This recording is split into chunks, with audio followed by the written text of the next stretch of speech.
And we are back, and we just finished watching 2010's Beginners. This is rated R with a runtime of 1 hour and 45 minutes. This comes to us from writer-director Mike Mills. This is the Friday Family Film Night review of Beginners. According to the IMDb blurb, Oliver, a graphic designer, is attracted to a free-spirited and unpredictable Anna. Memories of his father encourage him to open himself up to the potential of a true and long-lasting relationship. This is both of our first times watching. This had been on my list of to watch. We completely missed Father's Day, and I was so focused on Juneteenth movies. And so I wanted to find a story about a dad. And this one, funny enough, has themes also of gay life. The father, after being married to the main character Oliver's mother for 40 some odd years, after she passes, he decides to live his most authentic life and comes out and actually has a relationship. I think he came out at 75. Something like that, yeah. And then we focus on the last, I guess, 4 years of Hal's life, and then what subsequently happens 2 or 3 months after Hal's death, which is Oliver meets Anna. What did you think of the film? I didn't hate it, but I got to be honest, it was a bit depressing. Yeah, I would say a little bit more than a bit. It's kind of a very downbeat movie, very dour. Christopher Plummer is probably the only, I guess, upbeat moment or character in the film, just because he, like you mentioned, after living the way he was for 75 years, he decides, all right, I'm just gonna openly admit it. I'm gay. I'm gonna live a gay lifestyle, and I got a lot of catching up to do. Yeah, and he forms a community. He forms a community. He has a boyfriend. Exactly. He's very involved. He's totally committed to making up for everything that he missed out on, living the way he did because of just the way society was, I guess. Right, the expectations, right. The expectations, and apparently this has affected Oliver in a way where... Self-sabotage. Yes, exactly. When it comes to relationships, he self-sabotages because he, I guess, follows or he identifies with his mom and that she was unhappy in the relationship because she knew she was married to a gay guy and who couldn't completely love her. Exactly. I think he loved her to some extent, but not... Apparently, according to the dad, they were best buddies or something like that. Right. And which is not the same as being a life partner. Exactly. It's not the same as being in love. And she made the mistake that a lot of women make where it's, I could change him. Right. My love will make him see the light. Exactly. And he lived in this time period where you're not going to get your true happiness. And he basically makes that analogy with the lion. You're a little kid, you want a lion, you want a lion, you want a lion. But you end up with a giraffe. And it's sort of like, well, at least it's a giraffe, you know? Yeah. It's not quite what I wanted, but yeah, it's there.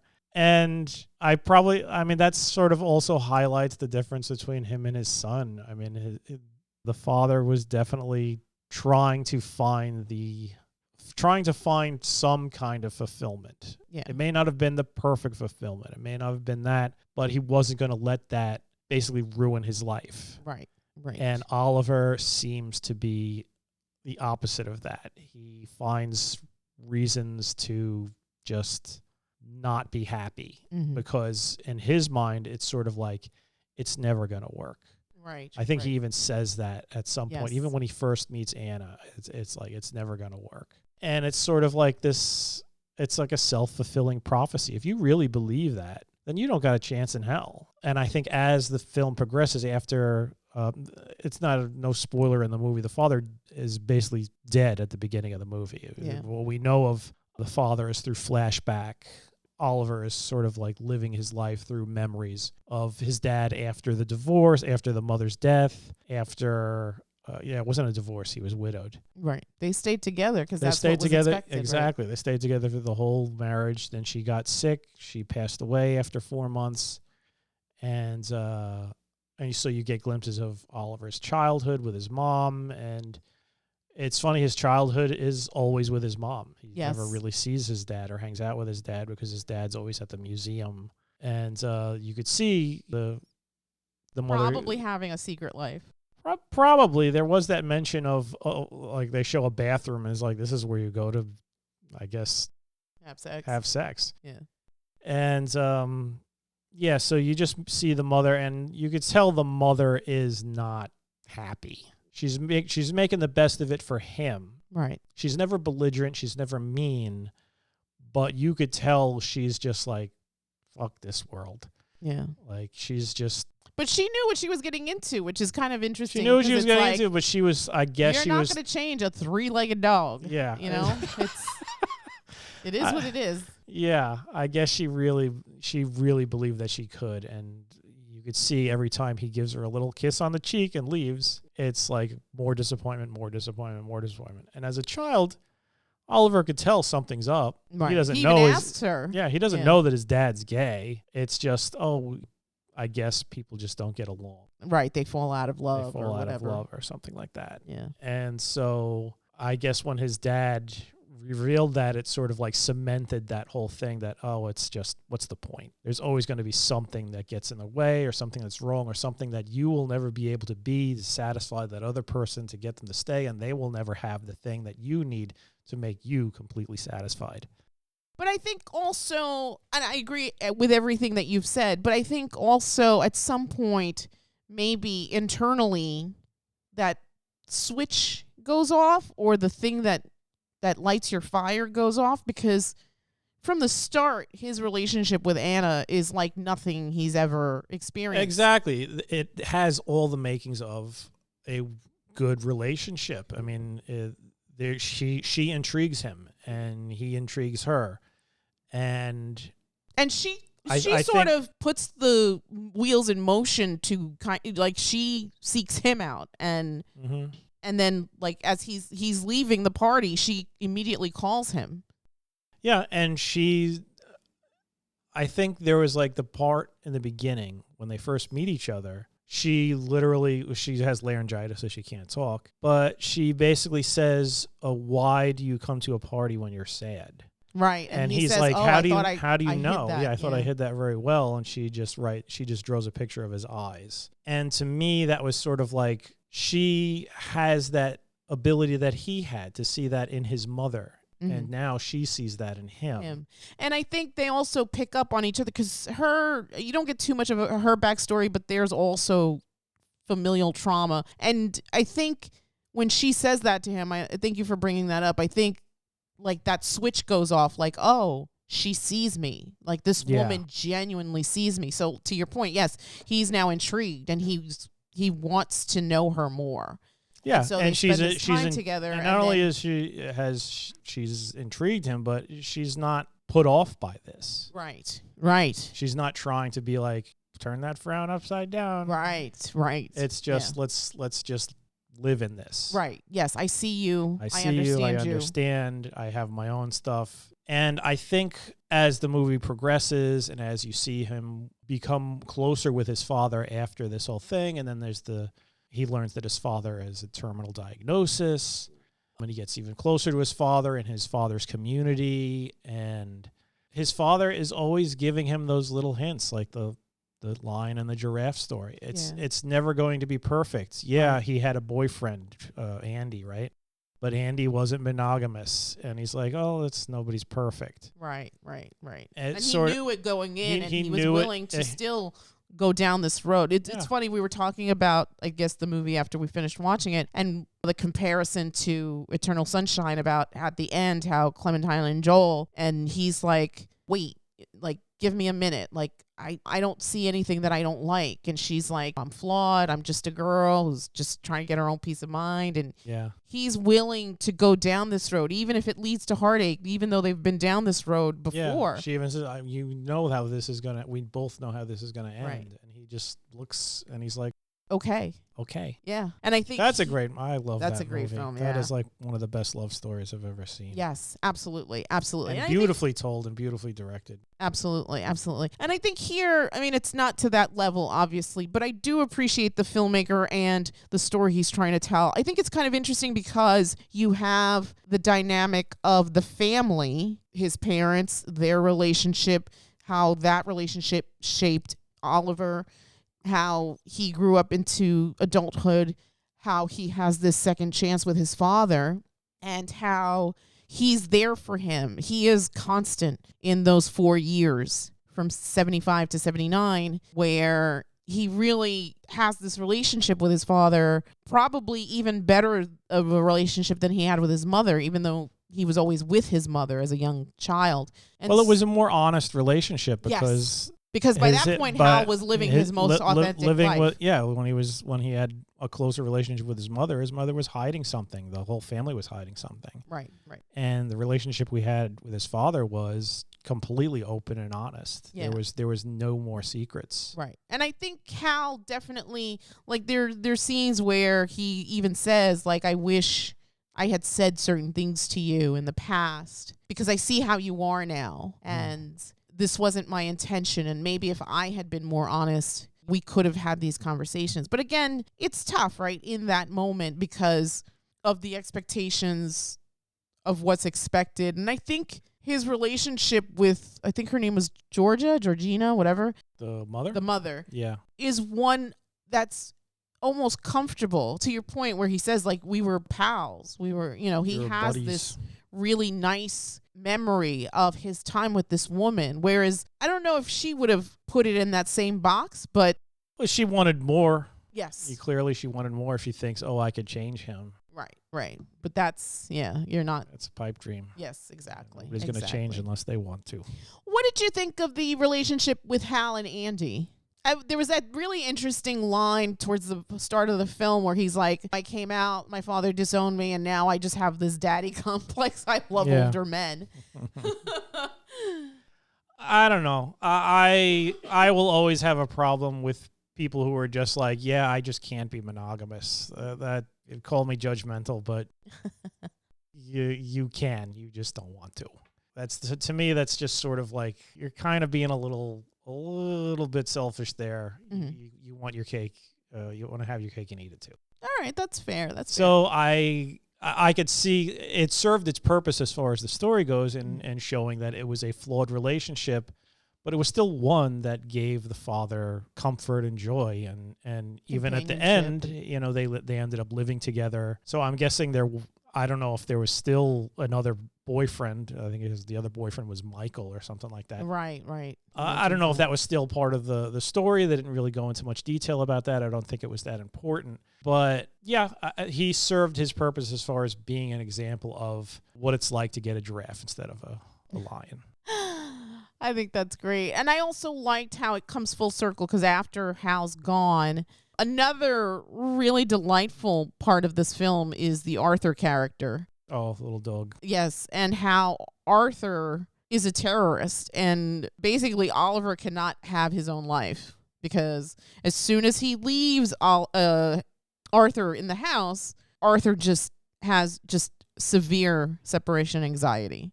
Yeah, that's true. And I also kind of felt it was sort of like Arthur was symbolic of Oliver just not being able to move past his father's death. As soon as he puts Oliver away and walks out, the barking, the whining, and what does he do? He doesn't.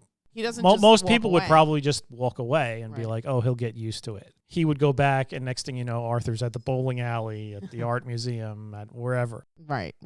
Until he finally, it's time for him to move past this issue that he has, because if he doesn't, he's going to lose Anna. Right, and he's doing the grand romantic gesture. Exactly, and he gives, or he... Well, first he drops the dog off with Elliot. And that doesn't work. That doesn't work. So then he goes to Andy. He goes to Andy, and Andy takes the dog, and the dog is fine. Is fine. Yeah. And Oliver could finally let go of that. Yeah, and I liked how they play that sequence because it's like he's hesitantly leaving, like he's listening, and he's almost like dragging his feet to the car and even getting into the car and even starting the car because he's waiting for the other shoe to drop, and it doesn't. Yeah. Oh, there's something something wrong's going to happen. This is, he has to, there's nothing holding him back. Yeah. So he does it. He takes the trip. Right. And I also liked how that story relationship or that arc wraps up because when he comes back to then retrieve Arthur, he has this conversation with Andy. I couldn't remember his name. He has this conversation with Andy, and Andy, like, I guess Andy needs closure. And he's like, is it because I'm gay? Is that why we never talked? And he's like, no, it's because my father loved you so much. And that was beautiful. And the fact that they hug after and like you could tell that this was good closure for Andy, but also for Oliver, I think. Yeah. And I think Oliver's gratified that if he does need to just check out for an extended amount of time, he knows where to take Arthur. Yep. What did you think of the Anna character? She was interesting. She was sweet. She seemed nice. But broken. Like so many people. She had some issues. There was something going on with her dad. It's never really fully explained, but we don't really. But she says that story, which kind of made me uncomfortable. Like the whole thing about, I want to kill myself and you're the only person I can tell. I'm like, Jesus, what the hell? Like you said, broken people. But yeah, she felt like a good match for Oliver. I feel like that relationship would eventually work once they get past their issues and once Oliver realizes that it's never going to be perfect. Yeah. And I think also the idea of losing her, because as soon as the breakup happens, it's almost like you can see that he was like, oh shit, did I just make the biggest mistake of my life? Yeah. He pushed away another person that was good but he genuinely cared for her. He genuinely was making the steps to, like, even though he had all his fears and phobias and imperfections, like, this was the thing that he was willing to fight for. And so I love that, too. I think Mike Mills writes really interesting stories. He did that other one. I don't know. Did you watch that with me? Come on, with Joaquin Phoenix, where his sister, I think, is trying to get clean, and so he takes the nephew, and he's like I forgot what he is. I don't know if he's like that sounds familiar, but I don't think I actually watched it. Oh, okay. It's like it's filmed in black and white. No, I know the film. Yeah, I know the film you're talking about, but I never saw it. I feel like I really like Mike Mills as a storyteller. I really enjoyed this film, and it had been on my list to watch for a really long time. It's got Christopher Plummer, who's always fantastic. Ewan McGregor also firing on all cylinders. He's got such a great face for this. I think you see so much turmoil and emotion, and just his face conveys a lot, I think. Mélanie Laurent, who we'd seen in Wing Women, and just completely dogged that film, but she's lovely in this. I think she's stellar. She's lovely. Her performance is wonderful. All the other characters, Mary Page Keller as the mother, also kind of a heartbreaking performance. Arthur, MVP of the film. Played by Cosmo. He is the cutest dog. What was it? Cosmo. That was his Cosmo, but he was like, what was it? I know 150 words, but I can't talk. Yeah. And I loved, we go back to that where he's talking to Anna and he's like, oh, does he talk to you too? Yeah. Excellent. Oh, and then the dog park when he's like, you got to go and be with your people here. All right. So yes, as we close out the month of June, Pride weekend, and of course we miss Father's Day. So shout out to the dads. They're imperfect, but everything is done out of a place of love. And thank you for sticking around, for being good men, for trying to raise exceptional human beings into adulthood. It does not go unnoticed, and we salute you. If you're missing your dad, I see you, and I'm sending love and hugs. And again, as we wrap up June, happy Pride to all that celebrate. Congrats to all the graduates. A big shout out to my grads in particular. And what would you give this 1 to 10? I think I would give this film a 7. I think from where it starts to where it ends, it's kind of interesting storytelling. It's not linear. You're jumping back and forth in time. I think it's easier to see the past with the younger version of Oliver and the mother. But again, we know that Hal has gone, but the interchanges between sometimes was confusing to me. But it still worked, I think, for the most part. And it's a really lovely story. It is extremely melancholy, at least to me, but I still enjoyed it. I really loved all the characters. I liked Oliver's story arc. I thought Mélanie Laurent as Anna was delightful. I absolutely love Christopher Plummer in anything. Yeah, so I think I would give this a 7. What say you? I would probably give it a 6. It was good, but it really isn't anything I would want to see again. It's a little bit of a downer. But it's not a bad film. It's not a bad film, no. There are some moments of levity. The story is decently paced. Yeah, it's okay. It's just not something I would be like, oh yeah, this is fantastic. All right, and before we wrap it up, we want to encourage everyone to please like, share, and subscribe, and we will come back soon with another review. And with that, we will bid you all a good night. Good night.